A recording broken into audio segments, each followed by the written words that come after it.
नागपूर जिल्ह्यातील धानला या छोट्याशा गावात एक मोठा मानवी उपक्रम साकार झाला। श्री महालक्ष्मी जगदंबा संस्थान व आरोग्य विभाग यांच्या संयुक्त विद्यमाने मानव सेवा हीच ईश्वर सेवा या उदात्त विचारातून आयोजित करण्यात आलेल्या निःशुल्क महाआरोग्य शिबिराने गावकऱ्यांच्या आयुष्यात आशेचा किरण निर्माण केलाय।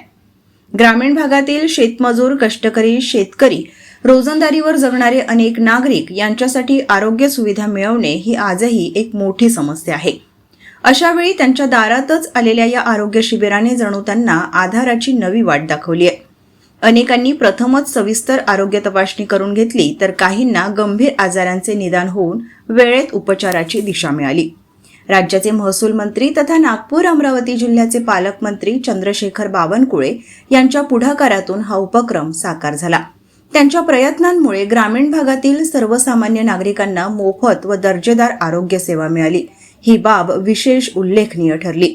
या शिबिरात 1500च्या वर ग्रामस्थांनी सहभाग घेतला, तर 3000च्या वर विविध प्रकारच्या आजाराची तपासणी करण्यात आली। 535 चष्मा वाटप, 90 शस्त्रक्रिया नोंदणी, तर कॅन्सरसारख्या जीवघेण्या आजारांची तपासणी देखील करण्यात आली।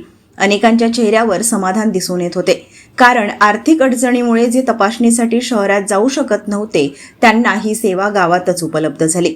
शिबिरात तज्ज्ञ डॉक्टरांनी रुग्णांची काळजीपूर्वक तपासणी करून त्यांना योग्य सल्ला व मार्गदर्शन दिले। काही वृद्ध नागरिक समाधान मानत आमच्यासाठी कोणी एवढं करतं हीच मोठी गोष्ट आहे अशा भावना व्यक्त केल्या।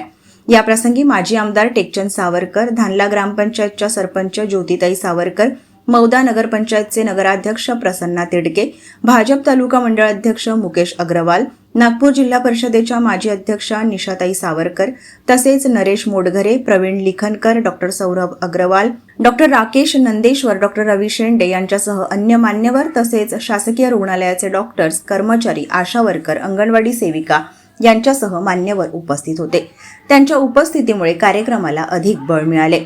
हे शिबिर केवळ आरोग्य तपासणीपुरते मर्यादित न राहता समाजातील माणुसकी, सहकार्य आणि सेवाभाव यांचे सुंदर उदाहरण ठरले। धानला गावात त्या दिवशी खऱ्या अर्थाने मानव सेवा हीच ईश्वर सेवा हा विचार जिवंत झाल्याचे चित्र पाहायला मिळाले।